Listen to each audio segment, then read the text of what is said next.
I just want to thank my family for supporting me through all this.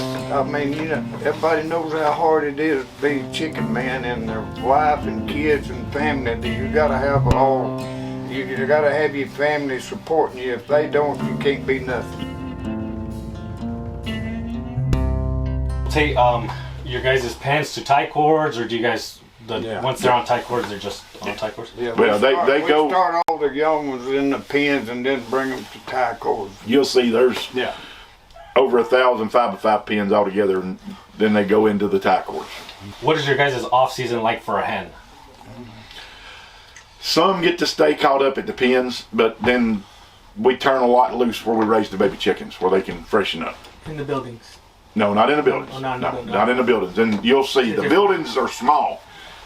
They go turn loose into the range, open range. If we got hens we can't replace, they stay in their brood pen. We move the pens every 2 weeks, and they still stay in the big pen. We move them on fresh ground. We just leave them in there. If we think we can't replace the hens, they stay in the brood pen. The ones that's in the buildings come out and freshen up, but the ones that's out in the 10x10 chain link pens, we do move them every 2 weeks and keep some of them out. Fresh grass and everything. We keep them rotated. And what is your off season like for the rooster? Same thing. We put some on cords. Some of them they get fatter than others. That's the only problem, is them getting too thick. Yeah. What gets you guys through molt?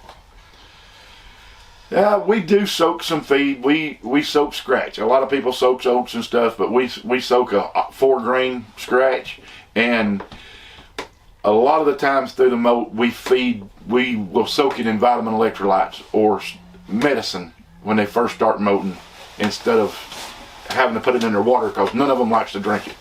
We do it through their feed more than their water to give them what they need. How much do you guys feed a day? Vienna sausage can per chicken. Vienna sausage can. It's about 3.5. About 3.5, 4 ounces. But do you give them anything else other than feed? In the week, during the week, or during the month? The feed that we have has oyster shells in it. It has grit in it, and every 16 days we get 6,000 pounds, and it has mixed in the meal. It has a gallon of red cell on it and cod liver oil. From the winter feed to the summer feed, it varies in the corn ratio to alfalfa pellets. How much is too much protein? It varies. A lot of people use calf manna, and we don't like it because it burns them up. If you give them too much protein, their bodies will get stringy and not as round and fluffy. We think that's what does the protein is. And you want to say the best keep feed in the world or whatever, 16 to 18% protein is plenty if you've got the roots are healthy. The best plan on everything is 365 days a year. There's no miracle drug, there's no miracle nothing, except just hands-on and take care of them. How do you guys maintain your guys' feathers and feet intact? No, I mean, just good feed, but yeah. I mean, as long as you keep your chickens wormed and de-liced and everything, they healthy, they'll keep good feathers as long as you're feeding good feed. And we got feed that nobody else feeds. Yeah. Ours is mixed. I pay more and drive an hour and a half to pick it up every 2 weeks because it's mixed in a meal, and it's mixed the same every time. Whether I'm feeding that day, Daddy's feeding, or one of the helpers is feeding, they get the same mixture of feed every day. A lot of people that get chickens from us, they go down for a week or two after they get them. We have it mixed specially, just where we can feed everything the same mixture and they all stay healthy. Yeah. After a lot of people get ours, their bodies, if they lose some of their bodies, when they get them, they say, oh, they got real nice bodies, but it's the difference in the feed. All our chickens has got real good bodies and everything. Some of them got too much. Chris, do you have any lines that you aren't working on with your dad? No, we keep the same family. It's been the same chickens for years. Except for my A-seals. He's got some new families that he keeps a few of that we just raise 100 or so of every year. But how does it feel to have a well-respected breeder as a father? Well, it's great. I mean, like I said, me and him don't always get along all the time, but I'll give you the story that I tell everybody. I've done this since I was The first time I went to Sunset, I think I was 8 years old. I'm 50. I've done this my entire life.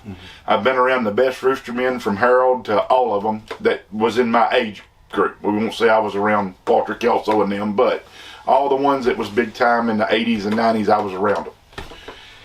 You could give 20 equal roosters, the best 10 roostermen in the world with 10 of them, and give my father and somebody to help him with the other 10.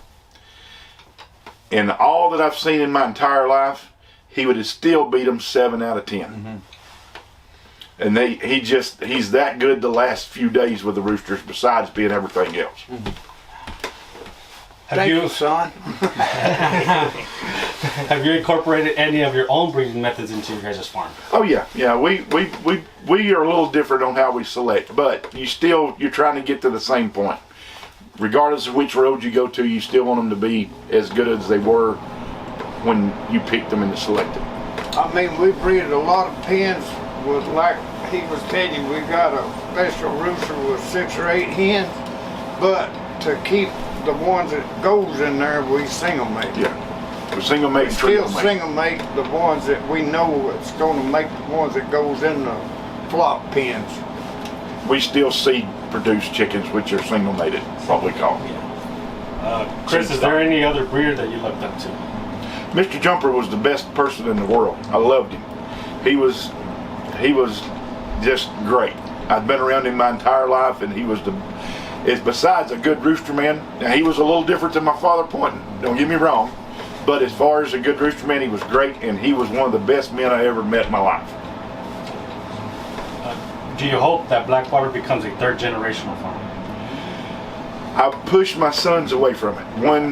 One's a diesel mechanic. The other one is an engineer, electrical engineer, does fiber optics and stuff. And I didn't try to keep him here. He helps some on the farm, but I didn't because of the politics part of it. What legacy do you wish to leave behind as a breeder? They're as good as the end as they were when we began with them. Carol, how do you feel to be one of the best breeders to ever do it? Well, I think it's a privilege, but I mean, like I said, I just started out when I was a kid and just got better and better. I mean, everybody likes to make it really, really hard, but it's all common sense. I've let people have these that's done really good, big name fighters. Most of you know them, but I'm not mentioning them on camera, but most of you know who they are. I've let everybody have these chickens, and some of them done really good, and some of them you can give them the best chickens in the world and they can't win nothing. How do you feel knowing you kicked down the door for other people's sweater lines with your sweaters? Well, we just tried to keep our sweaters as good as they ever was. We ain't tried to make them better. Cause everybody he's given them to, a lot of them try to make them better. They want to add it and everything. We've tried to keep them a happy as good medium. as they always been. We don't add a lot of different bloodlines or nothing. A lot of people's roosters, you see, they're taller and they got longer feathers and stuff, but they bred stuff in them to make them do that. The possum chickens has always been medium to medium height chickens. They've got good feathers, don't get me wrong, but that's just the way they are. But the difference is they win. Carol, who helped you along the way? Well, like I said, I had a friend when a neighbor that had them when I first started, but I mean, I've just learned all this by myself, just trial and error. I mean, you know, over the years. But you mentioned some ASILs earlier. Can you talk to us a little bit about those ASILs? They're indigos. They're actually from Central America. Oh. They really they look more like a Jap chicken more than like an ASIL. Jap than ASIL, but we call them ASILs because they. Mr. Carroll, what was your fondest memory of Johnny Jumper? Look, being Johnny's got so many memories that he always say Johnny was older than me, but Johnny always tell me, he said, Carroll, you my hero. I said, look, Johnny, I can't be your hero, you're mine because you're older than I am. But me and him, we got pictures together all over the world. We've been in Mexico, Philippines together. We just went everywhere. 2006. Not a better person in I'm the gonna world. give you an is example of Mr. Jumper. 2006, I called him from Arnetta. We're over there for one of the World Slashers. I called him and I said, Mr. Jumper, you're going straight. I've got one loss. I'm meeting you for your last fight. He goes, I hope you whoop me, son, or we tie. So that tells you what kind of person he was. And we did. And we did. But that's what kind of person he was. That's What was your fondest memory of Mr. Kelso? I never did really know Mr. Kelso that good. What was your fondest memory of Dink? Dink? Well, I mean, Dink was a good chicken man, you know.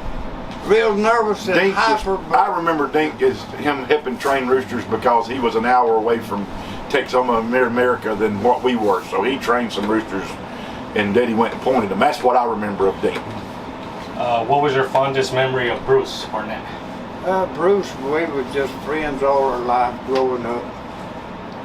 I mean, him and his wife, they hatch and raise babies for me every year, but I mean, we're just good friends, you know. How proud are you of your son and his achievements? Oh, really proud, really proud. I was gone for 10 years and he took care of everything. He had to do everything on his own, and I mean, we talked back and forth on the phone, but I'm really proud of what he done, keeping the bloodlines and everything till I got back here, you know.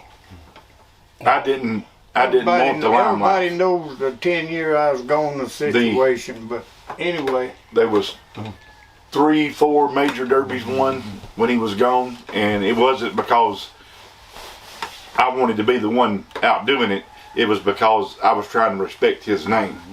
So that's why a lot of these, there's some Ilu, which is the Breeder Cup, the World Championship, and like I said, in the middle 2004, 2005, 2006, we were Cocker of the Year 2 years and runner-up the next year in Mexico. So it wasn't the point of trying to be out in front. It was the point of making sure that everybody knew what he had been doing. So that's what. Mr. Carroll, are you thankful for everything this business has given you? Look, buddy, there's no way I can explain how proud I am of what these chickens has done for me. I ain't done nothing for the chickens. They done it all for me.